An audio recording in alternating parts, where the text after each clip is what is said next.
l'argent vient réveiller en toi n'est jamais neutre, jamais. Même quand on dit ce n'est qu'un outil, même quand on essaie de rationaliser, même quand on veut se détacher, l'argent vient toujours toucher quelque chose de très intime. Il ne parle pas seulement de chiffres, il parle pas seulement d'échecs ou de réussite, il parle de ton histoire, de ton rapport à toi, de ce que tu t'autorises ou pas. L'argent vient réveiller des peurs, des croyances profondes, des loyautés familiales, parfois même des blessures qu'on pensait réglées. Et souvent, on se rend compte, on croit que le problème vient de la stratégie, de la visibilité, de la communication ou bien de l'offre. Mais très souvent, le sujet est complètement ailleurs. Ce n'est pas juste un chiffre sur un compte bancaire, c'est une charge émotionnelle, un symbole puissant, un miroir brutal parfois parce que l'argent est chargé de mémoire. Peut-être que dans ton histoire, l'argent était une source de tension, de disputes à la maison ou bien de silence lourd. Des parents stressés, des fins de mois compliquées, une ambiance où l'argent faisait peur. Peut-être que tu as grandi avec l'idée qu'il fallait faire attention, ne pas trop demander ou bien ne pas trop vouloir, ne pas trop déranger. Peut-être que l'argent était associé à la difficulté, au travail dur, à l'épuisement, au sacrifice. Peut-être qu'il fallait se battre pour en avoir. Peut-être que l'argent arrivait toujours avec une contrepartie douloureuse. Et parfois l'argent était mal vu.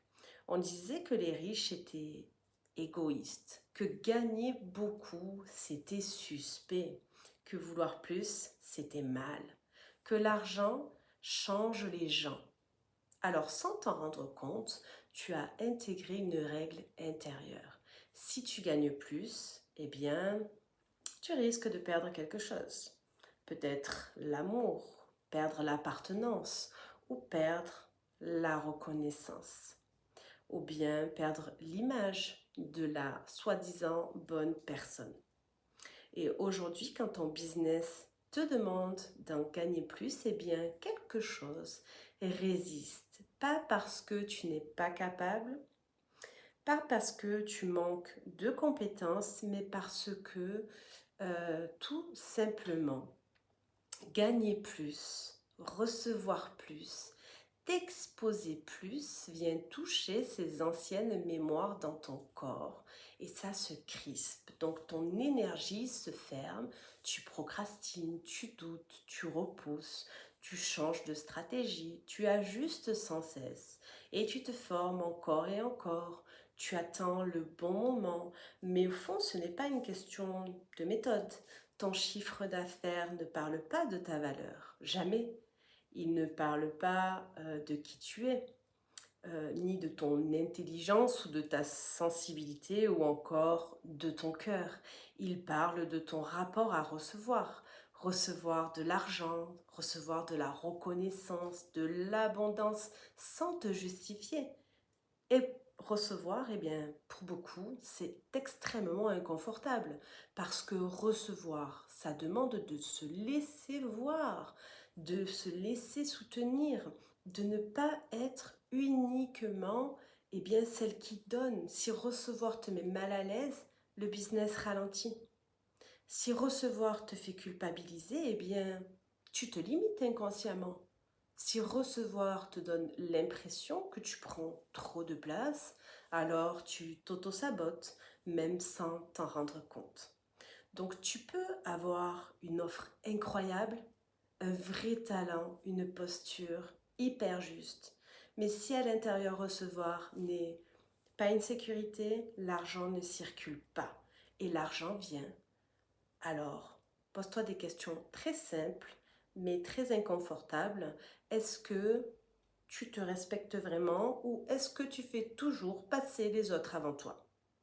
Est-ce que tu t'autorises à aller bien? Est-ce que tu crois encore que ça doit être difficile pour être légitime? Est-ce que tu te choisis même quand ça dérange? même quand ça fait peur, même quand tu risques de ne plus être comprise des autres. Parce que recevoir, ce n'est pas juste encaisser de l'argent, c'est accepter d'être choisi, c'est accepter que ton travail ait de la valeur, c'est accepter que ton énergie mérite une contrepartie. Et pour beaucoup de personnes sensibles et bienveillantes, recevoir est plus dur que donner. Donner, tu sais faire. Soutenir, tu sais faire. Aider aussi, tu sais faire. Mais recevoir sans t'excuser, sans te minimiser, sans te justifier, ça, c'est un autre chemin. Tu n'as pas besoin d'aimer l'argent. Tu n'as pas besoin de le mettre sur un piédestal. Tu n'as pas besoin d'en faire un objectif en soi. Tu as juste besoin de le regarder en face, sans honte, sans jugement, sans te raconter que tu es trop ou pas assez, parce que l'argent n'est pas ton ennemi. Il n'est pas ton sauveur non plus. Il est un révélateur. Il montre là où tu te retiens, là où tu te censures, là où tu ne t'autorises pas encore pleinement.